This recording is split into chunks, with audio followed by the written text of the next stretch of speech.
Exercice 3. Écrire un algorithme qui permet de lire deux variables numériques A et B et de les afficher avant et après leur permutation. Par exemple, avant A égale 5 et B égale à 7, après A égale 7 et B égale à 5. En regardant l'exemple, c'est-à-dire A égale 5 et B égale à 7, avant la permutation. Après la permutation, nous devons avoir A prend la valeur de B qui est égale à 7 et B prend la valeur de A qui est égale à 5. Allons-y à la correction pour voir. Solution 3. Algorithme. Permutation. Déclaration des variables. On déclare A, B, C de type réel. Dans le corps de notre algorithme, nous avons écrire, entrer la valeur de A, lire A. Écrire, entrer la valeur de B, lire B. Écrire A égale A, écrire B égale B. Si on avait affecté A égale 5 et B égale à 7, voici ce qu'on aura avec l'exécution. Écrire A égale A va nous donner A égale 5. Écrire B égale B va nous donner B égale à 7. Permutation. Maintenant, nous allons réaliser la permutation. Ils ont dit après cette permutation, A doit prendre la valeur de B, c'est-à-dire A doit prendre 7, et B doit prendre la valeur de A, qui est égale à 5. Permutation. On va faire appel à notre variable que nous avions déclarée en haut, c'est-à-dire la variable C, qu'on va lui affecter la valeur de A. Si C prend la valeur de A va prendre la valeur de B et B va prendre la valeur de C. Pour qu'on puisse avoir à la fin de l'algorithme, A prend 7 et B prend 5. Comme je l'ai dit tout à l'heure, si A égale à 5, par exemple, C va prendre 5.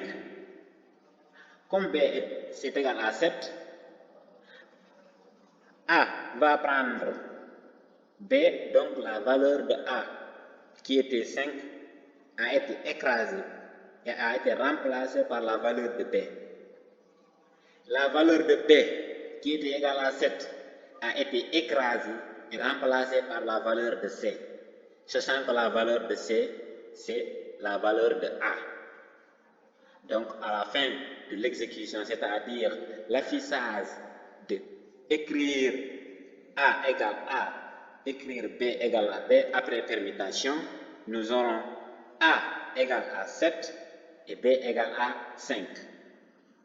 Petite remarque, la permutation est réalisée à travers ces trois affectations. La valeur C est une variable temporaire qui doit être de même type que A et B. Exercice 4. Proposez un algorithme qui réalise la permutation de deux variables numériques sans avoir utilisé une troisième variable. Si vous regardez bien dans notre troisième exercice, que nous avons utilisé une troisième variable pour calculer la permutation. Mais pour cette fois-ci, on nous demande de proposer un algorithme qui réalise la permutation de deux variables numériques sans avoir utilisé une troisième variable. C'est-à-dire, ici, nous allons combiner les deux variables que nous avons prises et nous allons essayer de faire une permutation. Si nous prenons par exemple des variables x, y, pour réaliser cette permutation, en premier lieu, nous allons affecter notre x, la somme de ces deux variables, et nous allons affecter y, la différence de ces deux variables. On va prendre x moins y et on va écraser la première valeur de x en le remplaçant par x moins y. Allons-y à la correction pour voir ce que ça va donner. Solution 4, c'est-à-dire on va proposer un algorithme qui va calculer la permutation de deux variables sans autant utiliser une troisième variable. Algorithme permutation 2, déclaration des variables. On va déclarer deux variables, x, y de type réel. Dans le corps de notre algorithme, nous aurons lire x, y. On va affecter x plus y, la somme de ces deux variables. Et nous allons affecter y, la différence de ces deux variables, c'est-à-dire x moins y. Et nous allons écraser la première valeur de x en lui remplaçant par la valeur de y, c'est-à-dire x moins y. Écrire x, y.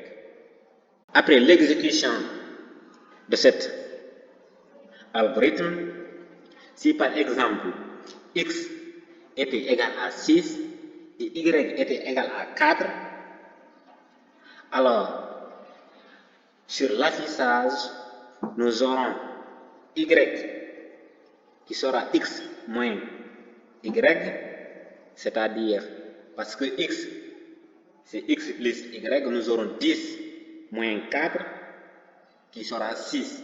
On aura à la fin de l'exécution y égale 6. Et x, c'est x moins y, tout en sachant que y, c'est 6, c'est-à-dire on avait écrasé la première valeur de y qui était égale à 4 et devenu maintenant 6. On aura x moins y, c'est-à-dire 10 moins 6 qui sera égal à 4. Vous voyez très bien que nous avons fait la permutation, car au début, x était égal à 6, y était égal à 4, et à la fin, nous avons x égal à 4 et y égal à 6. La permutation apparaît très bien sans autant utiliser une troisième variable. Merci de votre aimable attention.